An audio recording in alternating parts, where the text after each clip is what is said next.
Hi, and welcome to Rapid Response. Great to be with you today. I have some clips for which I need to apologize in advance, but I think you'll find them clarifying, shall we say. See you on the other side. Will not replace us! Jews will not replace us! Jews! Replace us! You will not replace us!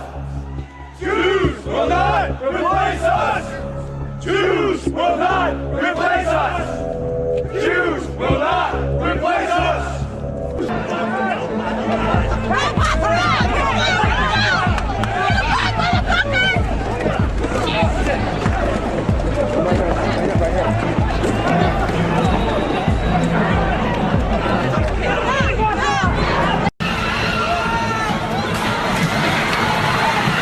But you also had people that were very fine people on both sides.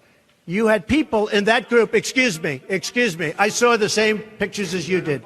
You had people in that group that were there to protest the taking down of, to them, a very, very important statue and the renaming of a park from Robert E. Lee to another name. Okay, first of all, if you are protesting the fact that a city wants to change the name of a park from Robert E. Lee Park to something else, you're a fucking asshole. Either that or you're so historically ignorant, or I should say ignorant of your country's history, that you need to go back to school and pay attention to who it is you're listening to and aligning yourselves with. Robert E. Lee was, until recently, the greatest traitor to the to the United States ever. The only positive thing you could say about Robert E. Lee is that he attacked us from the outside, unlike people like Mitch McConnell and Donald Trump. Robert E. Lee was directly and indirectly responsible for even more American deaths than Donald Trump.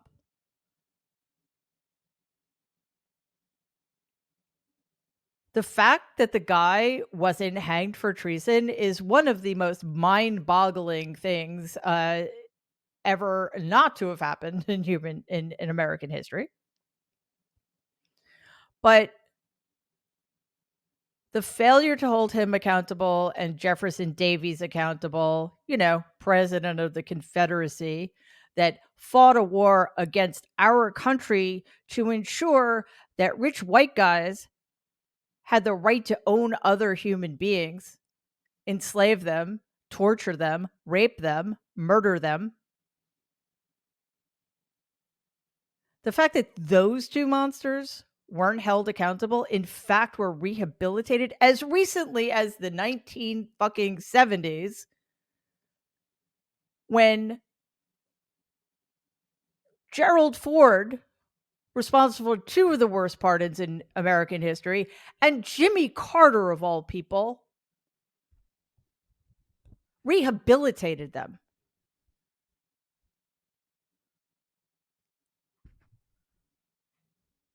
Jews will not replace us. What kind of broken, vile human being walks around in public and says those things? How we can get more than a tiny handful of people that despicable to say those things is a devastating commentary on how far we still have to go. Because let's face it, the South won the Civil War, and it's people like Donald Trump who want to keep it that way. I keep hearing, people, the argument that democracy is on the line, or that Donald Trump is a fascist, it's just not resonating with people. We need to mock him. We need to say they're weird. And yeah, definitely. I've been saying this for years. The best way to take that idiot down, that narcissistic black hole of need down, is to mock him because he's a fucking joke, but he's also really dangerous. And I'm sorry if the whole America's sliding into fascism argument isn't compelling enough for you. Maybe the problem is there are so many things about Donald Trump that are offensive and un-American, and that render him unfit. You need one reason not to vote for him. You need one reason not to put him in power again. Look at that fucking video. You know what happened when that car driven by a white supremacist? You know what happened when he drove a car through that crowd? He murdered Heather Heyer because he hates blacks and Jews. That's what Donald Trump thinks is very fine. You need any more reasons than that, then you're just as bad. Before we get to the next clip, I just want to ask you for a favor.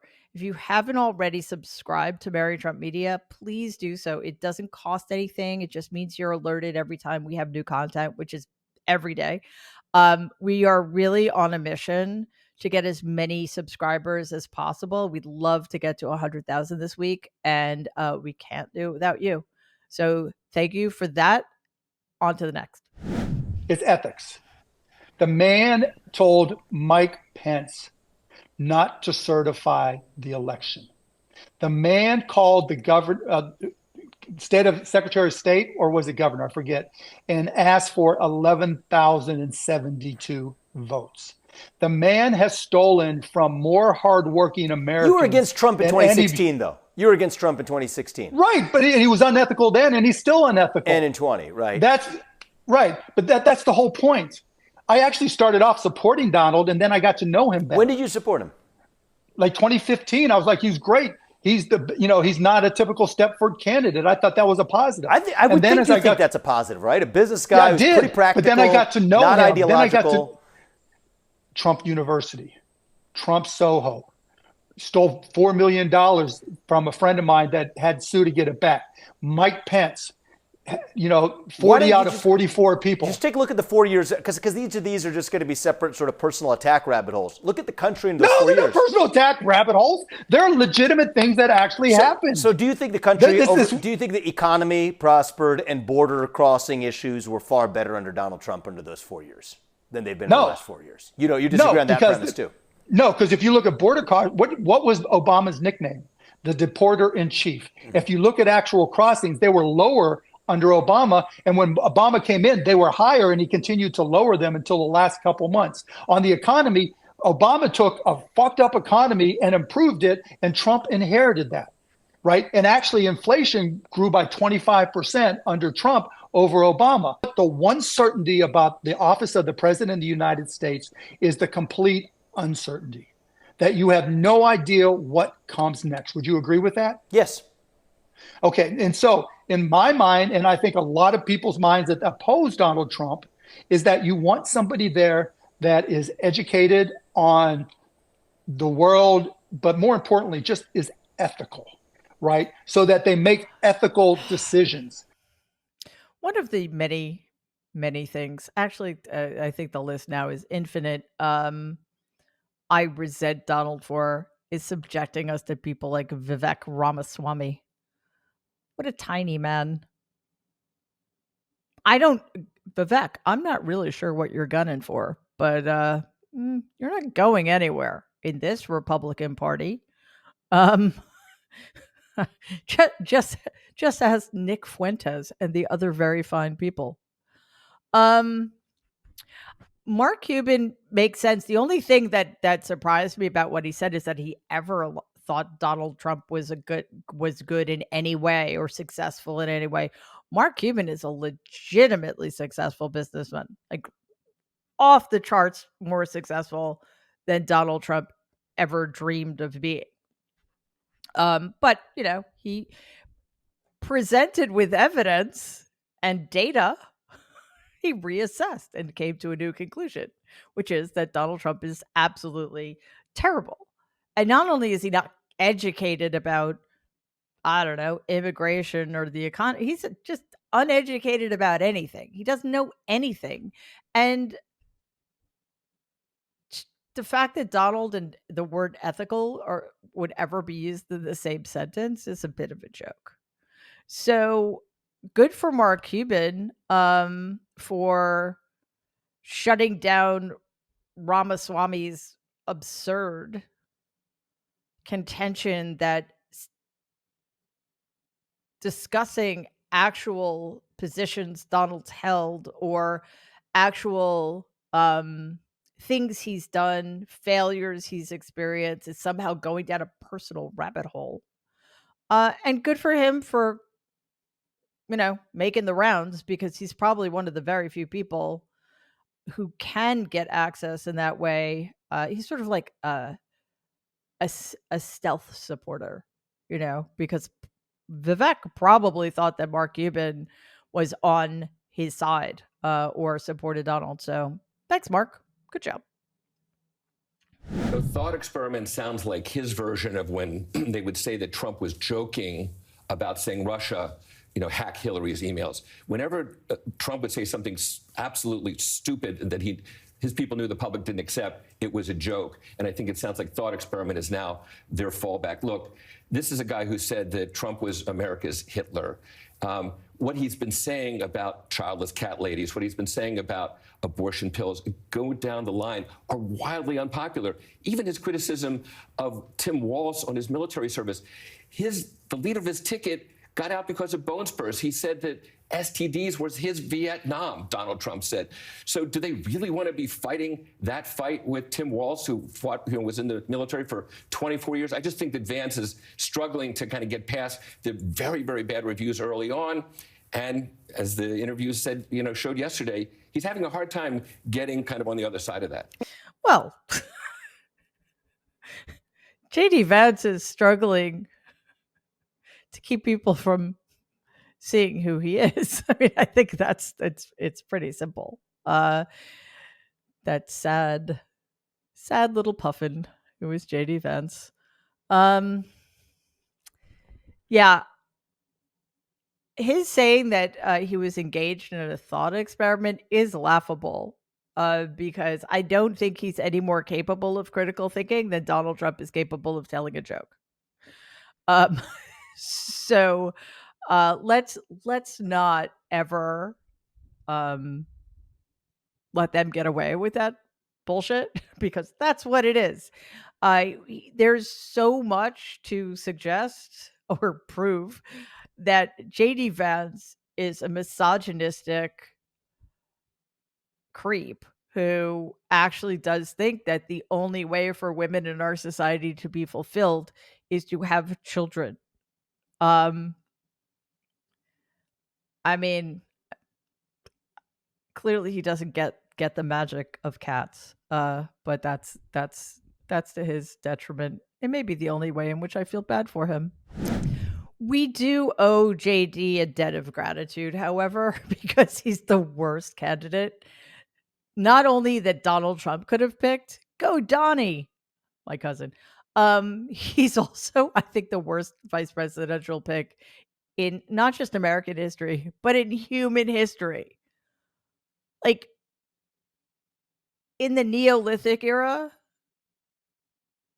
they would have been better off picking a woolly mammoth than JD Vance. So, thanks for that, JD, because you're just helping us drive the point home that the Trump Vance ticket, the Donald Trump JD Vance ticket, is toast. Trump and JD Vance here. We know, I've been talking about JD Vance's net negative favorability rating. That is, more people view him unfavorably than favorably. Donald Trump has the same thing. I will point out this is among the higher numbers for Trump, but still, he's underwater here at -7 points. Jump over to the Democratic side with me, if you will. Take a look here. Kamala Harris is actually better liked by more voters than she is disliked at a +2 net favorable rating. And then Tim Walz here at a +11 rating. It's as simple as this. Politics is about being liked, and the Democratic ticket is better liked than the Republican ticket. For those of you who were able to make that huge jump over to the Democratic side, yes, indeed. The more we get to know JD Vance, the less we like him. The more we get to know Kamala Harris and Tim Walz, the more we like them. Why didn't I include Donald Trump? Because I think it's been well established that his ceiling is something like 46%, which is bad news for him, but I also think it's bad news for America. The fact that that man, I'll spare you the list of adjectives I could throw at him. That man has 46% of anything approving of him should shame us. Shame us. We clearly learned nothing. But hopefully it's enough. I hope he's a drag on the entire Republican Party. I said this 4 years ago. We cannot just defeat him. We need to defeat the Republican Party. We need to win by such huge margins.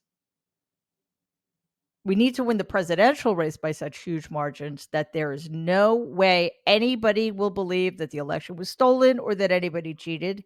And we need to repudiate Trumpism, so-called, by getting huge margins in the House and huge margins, preferably a supermajority, in the Senate. That didn't happen. Did not happen. Yeah, Donald lost almost 8 million votes in the popular vote, but the smallest of margins, something like 44,000 votes in the Electoral College across 3 states. That should keep you up at night. Republicans outperformed him. We are never going to get where we need to be unless this Republican Party is, metaphorically speaking, burned to the ground and then the ground is salted. We've got to get rid of all of them if we want to accomplish what Vice President Harris and Governor Walz promise us. It's that simple. So let's go. Thank you so much for joining us. And please don't forget to subscribe. As I mentioned earlier, we really, really want to increase subscribership. It's a way for us to reach more people at this incredibly critical time in American history. We've got the election of our lifetimes coming up, and we want as many people to have access to our shows as possible. So if you haven't done so already, click that subscribe button, and it would also be very much appreciated if you like the episode and share it with anybody you think might find these videos entertaining, useful, fun, all of the above. Thanks so much again, and I will see you next time.